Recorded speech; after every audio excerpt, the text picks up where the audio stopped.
Hello everyone, my name is Ayush Kumar और आज हम लोग पढ़ने वाले हैं इनकैप्सुलेशन के बारे में। That is one of the properties और you can say characteristics of object oriented programming language. Okay, इससे पहले वाले वीडियो में मैंने आपको बताया था कि इसके बारे में मैं आपको बताऊंगा। पैकेजेस पढ़ाया था इससे प्रीवियस वीडियो में मैंने, ठीक है। तो और इस वीडियो में हम लोग इनकैप्सुलेशन के बारे में पढ़ेंगे, ठीक है। So encapsulation in Java, let's start. So what is encapsulation? Encapsulation क्या है? Encapsulation is simply a wrapping up of data under a single unit. Encapsulation क्या होता है कि जो भी डेटा है उन सारे को wrap कर लो। wrap मतलब एक साथ इकट्ठा कर लो एक सिंगल यूनिट में। That is the use of encapsulation और simply you can say as data hiding, ठीक है। इसे क्या कहते हैं? डेटा हाइडिंग कह सकते हैं या फिर सिंपली wrapping of data कह सकते हैं। तो what is this? The variable of a class will be hidden from other classes. इसमें क्या होता है कि आप कोई वेरिएबल डिक्लेयर किए एक क्लास के अंदर और आप चाहते हो कि वो वेरिएबल दूसरे क्लास में ना ही वो एक्सेसिबल हो बल्कि वो हिडन भी हो। Can be accessed only through the method of their current class, therefore it is known as data hiding. समझिए, मतलब कि अगर आपने कोई क्लास डिक्लेयर किया, उसके अंदर कोई वेरिएबल डिक्लेयर किया और आप चाहते हो कि दूसरा क्लास उसको एक्सेस ना कर पाए, ना ही उसे देख पाए, दैट इज द हिडन। उसे छुपा के रखें, हाइड करके रखें डेटा को, तो उसे क्या कहेंगे? इनकैप्सुलेशन। तो ये एक टाइप का प्रॉपर्टी है इनकैप्सुलेशन जो कि यूज़ किया जाता है जावा में, ताकि आप डेटा को हाइड करके रख सकें, ठीक है। सो लेट्स और इनकैप्सुलेशन और एब्स्ट्रैक्शन के बीच में मैंने डिफरेंस भी बताया था आप लोगों को इसमें अपने प्रीवियस वीडियो में। इनकैप्सुलेशन में मैंने ये भी बताया था कि कैसे आप डेटा को हाइड करें। फॉर एग्जांपल लाइक जैसे कि आप कुछ कर रहे हैं, प्रोग्रामिंग कर रहे हैं या फिर टाइपिंग कर रहे हैं, कुछ कर रहे हैं। सो क्या है कि आपके सामने स्क्रीन में जो भी आ रहा है, लेकिन पीछे क्या चल रहा है, स्क्रीन के पीछे जो भी मैनिपुलेशन चल रहा है, जो सीपीयू कर रहा है आपका, ठीक है, तो वो आपको नहीं देखना है ना। आपको यूज़र को क्या करना है? यूज़र को बस फ्रंट स्क्रीन से मतलब है कि आपका सामने क्या आ रहा है, बैक एंड में क्या चल रहा है यूज़र को उससे नहीं मतलब है। तो उस डेटा को जो फ्रंट एंड में यूज़र को नहीं शो करना है, उस डेटा को हाइड करके रखना है। तो that is the encapsulation. Okay, now how you can able to achieve encapsulation in Java? You can able to achieve encapsulation in Java by two things that you have to apply. Okay, दो things है जो आपको apply करना पड़ेगा। First, कि जो variable आप class के अंदर डिक्लेयर कर रहे हो उसे प्राइवेट डिक्लेयर करना पड़ेगा, फर्स्ट। सेकेंड ये है कि आपके पास दो मेथड का फैसिलिटी है जिसके थ्रू आप इनकैप्सुलेशन प्रोवाइड कर पाओगे, गेटर एंड सेटर मेथड्स, ठीक है। ये दोनों मेथड आप अगर अप्लाई करोगे तो आप उस वेरिएबल को मॉडिफाई कर सकते हो, व्यू कर सकते हो। तो इस वे में आप जावा में इनकैप्सुलेशन को अचीव कर सकते हैं, ठीक है। Now let's see what is the advantages of encapsulation. There are 4 advantages. Okay, data hiding, increase flexibility, reusability, testing code is easy, ठीक है। डेटा को आप हाइड कर सकते हो, it will not be visible to the user that how the class is storing the value in the variable. क्योंकि देखो, user को कोई आइडिया नहीं है ना कि पीछे क्या चल रहा है। उसे बस मतलब है कि मेरे को जो डेटा चाहिए वो दे दो, मेरे को उससे मतलब है। तो उसके बैकएंड में क्या चल रहा है यूजर को उससे कोई मतलब नहीं। तो क्लास कैसे हाइड कर रहा है, स्टोर कर रहा है डेटा को, उससे उसको कोई मतलब नहीं है। So it is not visible. So that is the first advantage जो डेटा हाइडिंग है। देखा जाए तो यही सबसे मेन चीज़ है, इसलिए इनकैप्सुलेशन को डेटा हाइडिंग भी कहा जाता है simple language directly. Okay, next है increase flexibility. We can make the variables of the class as read only and write only. Okay, getter और सेटर मेथड की मदद से आप रीड ऑनली भी कर सकते हो या फिर राइट ऑनली भी कर सकते हो, समझ गए। तो इसमें क्या होगा कि आप एक फ्लेक्सिबिलिटी प्रोवाइड कर दो कि हाँ मेरे को बस रीड करना है। तो ये क्या होगा, जैसे कि आप चाहते हो कि ये जो यूज़र है वो उस डेटा को सिर्फ रीड करे, उसमें कुछ मॉडिफाई ना कर सके, ठीक है। जैसे कि आपने कोई वेबसाइट खोला, वेबसाइट खोलते हैं तो उसमें बहुत सारा कुछ लिखा रहता है, तो लेकिन क्या उसमें हर वेबसाइट में परमिशन रहता है क्या कि आप जाके उसे राइट भी कर दें या मॉडिफाई कर दें? No, it is not permitted. तो वहाँ पे उन्होंने रीड ऑनली अप्लाई कर दिया, तो रीड ऑनली में आप सिर्फ रीड कर सकते हैं। लेकिन हाँ, जहाँ राइट करना है, जैसे कि आपको वहाँ पे फैसिलिटी प्रोवाइड किया जा रहा है कि आप अपना नेम डालिए, ईमेल आईडी डालिए, रोल नंबर डालिए, तो वहाँ राइट ऑल्सो है। ठीक है। तो वो फ्लेक्सिबिलिटी जो है वो वेरिएबल्स को डिक्लेयर, मतलब जो वेरिएबल्स क्लास के अंदर डिक्लेयर हो रहा है उससे क्या होगा, वो फ्लेक्सिबल हो जाएगा कि हाँ ये रिक्वायरमेंट के अनुसार मैं दे रहा हूँ, ये रीड कीजिए या फिर राइट कीजिए।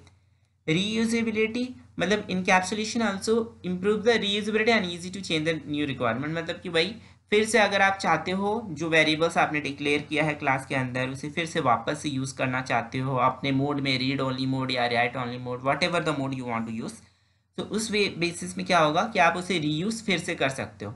और lastly the testing code is easy, ठीक है, कि आप टेस्ट कोई भी यूनिट टेस्टिंग कर रहे हो तो बहुत ईजी वे में कोई भी कोड को टेस्ट कर सकते हो, ठीक है। ये बहुत इंपॉर्टेंट होता है बिकॉज कोई भी आप जब प्रोजेक्ट करते हो ना, तो जब प्रोजेक्ट मेकिंग होता है तो उसमें ये वन ऑफ द स्टेज है कोई भी प्रोजेक्ट बनाने का, ठीक है। यहाँ पे specially in the software project जब बनता है तो उसमें एक टेस्टिंग जो होता है वो बहुत इंपॉर्टेंट होता है, तभी उसके बाद फिर जाके उसे लॉन्च किया जाएगा उस प्रोजेक्ट को। सो ये it is one of the much more important part. So these are the four you can see that the advantages of encapsulation. Okay, so इसके बाद अब हम लोग देखते हैं कि इनकैप्सुलेशन का एक एग्जाम्पल के थ्रू समझते हैं कि आखिर ये सारे एडवांटेज हमें कैसे मिल रहा है, और इनकैप्सुलेशन जो अभी मैंने बोला कि डेटा हाइडिंग होता है और गेटर सेटर का मेथड का यूज़ करते हैं वो हम कैसे कर सकते हैं इनकैप्सुलेशन के एक प्रोग्राम बना के, ठीक है। Let's see. सो गाइस अब हम लोग एक प्रोग्राम के थ्रू समझेंगे कि इनकैप्सुलेशन कैसे किया जाता है। Okay, so let's get started over here.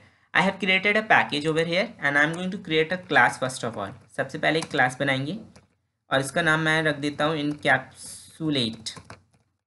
Okay okay, so I have created a class, then you have to give this and after that you have to write।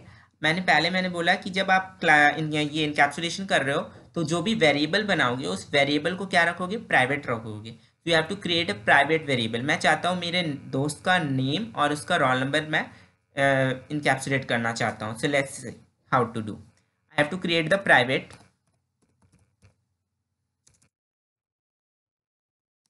क्या चाह रहे हैं, नेम। तो नेम करेंगे तो वो स्ट्रिंग टाइप होगा, data type string name.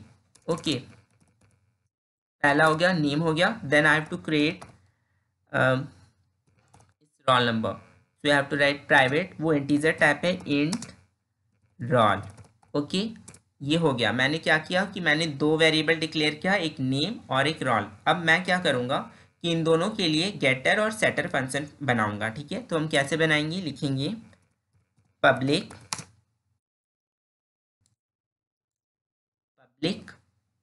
Then मेरे को क्या है, वो स्ट्रिंग टाइप है, string. I have to get the name, so I have to write get name. Okay, और ये मेरा फंक्शन बन जाएगा। ये हो गया गेटर फंक्शन, और मैं क्या कर रहा हूँ, गेट कर रहा हूँ उस नेम को। So you have to return what you have to return, you have to return the name. Okay, so यहाँ पे क्या होगा कि मेरा नेम रिटर्न होगा। एंड आफ्टर दैट अब मैं चाहता हूँ कि मेरा रोल नंबर भी हो, तो इसको कॉपी कर लेता हूँ और यहाँ पेस्ट कर देता हूँ, यहाँ पे रोल लिख देता हूँ, रोल, और मैं चाहता हूँ रिटर्न हो मेरा roll. Okay, so what will happen over here, you have used the two methods and the what is that method में यहाँ पे मैं getter फंक्शन या getter मेथड का यूज़ कर रहा हूँ, जिसमें मैं क्या चाह रहा हूँ कि मेरा नेम और रोल रिटर्न हो। Okay okay, now let's see. After that I have to get तो कर लिया मैंने, अब मेरे को क्या करना है, सेट करना है। तो सेट कैसे करेंगे, लिखेंगे पब्लिक वॉइड, मेरे को क्या चाहिए, नेम को सेट करना है, ठीक है। तो पब्लिक वॉइड सेट फंक्शन का यूज कर रहे हैं, सेट नेम, और इसके अंदर मैं क्या करना चाह रहा हूँ, मैं सेट कर रहा हूँ नेम को, और मैं चाह रहा हूँ कि न्यू नेम के अंदर कोई सेट कर, तो एक न्यू वेरिएबल बना लेंगे, string new name.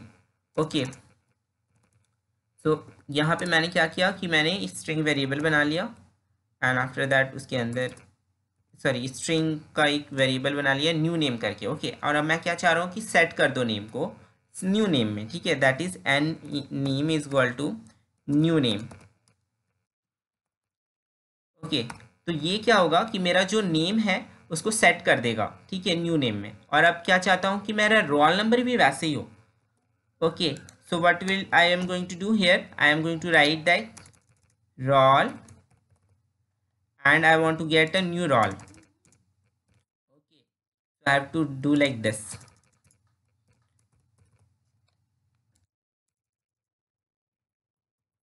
So I have done over here कि अब मेरा roll भी new roll के अंदर सेट हो जाएगा और get भी new roll के अंदर मतलब हो जाएगा, ठीक है। यहाँ पे कुछ गड़बड़ दिखा रहा है, देखिए ज़रा क्या है, incompatible type string can not be converted into int. Okay, you have to write over here int because ये integer type है ना, so you have to write int. Okay, here also I have done the same mistake, so please don't do this type of mistake in while programming. Okay, you have to know that what type of it is, data type किस type का है वो जानना ज़रूरी है। जैसे roll number integer type का है तो वो integer ही type का रहेगा, है कि नहीं। So चलिए, after that what I am going to do, I am going to create a main class over here. So class A, तो गाइस मैंने यहाँ पे क्या किया, क्लास ए क्रिएट किया, public static void main string args के अंदर मैं जो इनकैप्सुलेट जो मैंने बनाया है ये क्लास, इसका मैं क्या कर रहा हूँ, ऑब्जेक्ट बना रहा हूँ ताकि मैं उस गेट और सेट फंक्शन को यूज़ कर सकूँ, ठीक है। तो अभी मेरे को क्या चाहिए, ऑब्जेक्ट मैंने बना लिया और अब मेरे को क्या चाहिए कि वो मेरे दोस्त का और मेरे दोस्त का रोल नंबर, वो दोनों को मेरे को क्या चाहिए, सेट करना होगा, ठीक है। सेट करेंगे मतलब क्या करेंगे, वैल्यू देंगे कि यहाँ पे क्या वैल्यू मेरे को चाहिए। तो ऑब्जेक्ट डॉट सेट, देखिए सेट में ऑटोमेटिक यहाँ पे आ जाएगा और आपको बस एंटर कर देना है। And after that what will have to write the name of your friend, so like वरेल। ओके, देन मेरे को क्या चाहिए, उसका रोल नंबर। तो object dot you have to write the roll number, so you have seen over here like this. So what is the roll number, 45. Okay, तो अब मैंने क्या किया कि मैंने दोनों का वैल्यू सेट कर दिया। अब मेरे को क्या चाहिए, आउटपुट में चाहिए। तो ये तो यहाँ तक तो आपने सिर्फ सेट किया है, बट आउटपुट में अभी तक नहीं आएगा जब तक आप उसको गेट फंक्शन के यूज से नहीं करोगे। Okay, so you have to write like system dot out dot print ln, so I want that name, so I want to display the name plus what, plus object dot you have to get the name. Okay, so right यहाँ पे automatic आ गया, देखिए get name, ठीक है। तो अब इससे आपका नेम आउटपुट में आएगा और आपको अब क्या चाहिए, उसका रोल नंबर भी। तो यहाँ पे लिख देंगे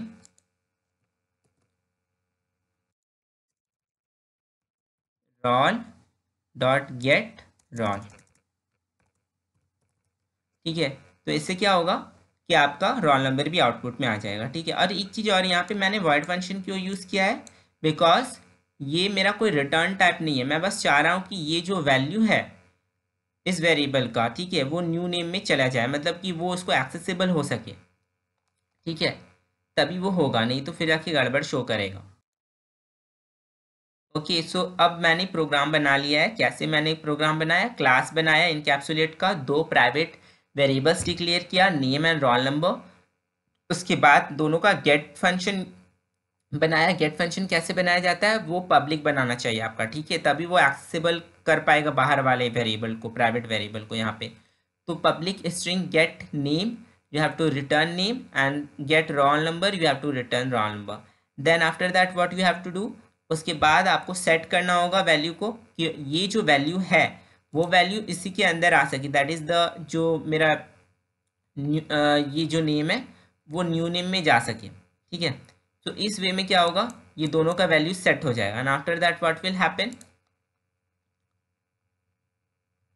यहाँ पे आपको मेन क्लास बनाना होगा। And after that main class में ऑब्जेक्ट क्रिएट कीजिए, दोनों का वैल्यू को सेट कीजिए और दोनों का वैल्यू को गेट कीजिए। गेट मतलब आउटपुट में मेरे को चाहिए, ठीक है। तो चलिए इसे रन करा के देखते हैं मेरा क्या आउटपुट आ रहा है, और आउटपुट वही आना चाहिए। तो here we go, we got the output, name as Veeral and roll number as 45. So this is the an example of encapsulation over here. तो आई थिंक कि आपको अब समझ में आ गया होगा कि इनकैप्सुलेशन कैसे डेटा को हाइड करके हम लोग यूज़ करते हैं और गेटर सेटर फंक्शन का यूज़ कैसे हम लोग अपने जावा प्रोग्राम में कर सकते हैं। ठीक है, तो ये है इस आज के लिए इतना ही। ठीक है, इनकैप्सुलेशन में नेक्स्ट वीडियो में मैं आपको अनदर जो कैरेक्टरिस्टिक है पॉलीमॉर्फिज्म जावा का, उसके बारे में हम लोग डिटेल्स में पढ़ेंगे। ठीक है, जहाँ पे मेथड ओवरराइडिंग और मेथड ओवरलोडिंग के बीच में डिफरेंस भी पढ़ेंगे। ओके, सो गाइस इस वीडियो का पीडीएफ नोट मैं अपनी डिस्क्रिप्शन लिंक में मैं आपको दे दूंगा। So guys please like, subscribe and share my channel and please don't forget to press the bell icon. So be happy, be healthy, good bye.